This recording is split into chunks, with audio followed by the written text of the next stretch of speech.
நமக்கு ஒரு தேவன் உண்டு, அவர் நமக்கு அடைக்கலம். நமக்கு ஒரு தேவன் உண்டு, அவர் தலைமுறை தலைமுறையாய் நம் அடைக்கலம்.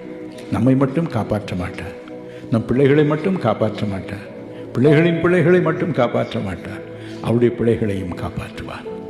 யாத்ரா 34ஆம் அதிகாரத்தில் 6ஆம் வசனத்திலிருந்து தன் பெயரை சொல்லும் பொழுது அவர் சொல்கிறார், 1000 தலைமுறை மட்டும் இரக்கம் செய்கிறவராயிருக்கிறேன், 1000 தலைமுறை மட்டும் இரக்கம் செய்கிறவராயிருக்கிறேன். இன்று நம்முடைய உள்ளத்தை தேற்றிக் கொள்வோம், நம்முடைய உள்ளத்தை தைரியப்படுத்திக் கொள்வோம்.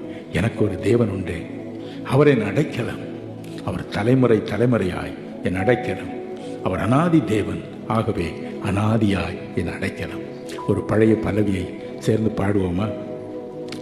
தலைமுறை தலைமுறை தாங்கும் வினோத உலகமும் தோன்றி ஒழியாத, தலைமுறை தலைமுறை தாங்கும் வினோத உலகமும் தோன்றி ஒழியாத, ஆத்துமமே என் முழு உள்ளமே உன் ஆண்டவரை தொழுதேத்து நாள் வரை அன்புவை தாதரித்த உன் ஆண்டவரை தினம் தொழுதேத்து.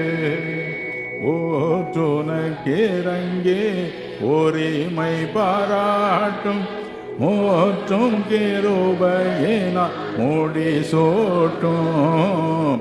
ஓற்றுன இறங்கே உரிமை பாராட்டும் மோற்றும் கிருபையினா மூடி சோட்டும். ஆத்துமமே முழு உள்ளமே உன் ஆண்டவரை தொழுதேத்து நாள் வரை அன்புவை தாதரித்த உன் ஆண்டவரை தினம் தொழுதேத்து. தலைமுறை தலைமுறை நம்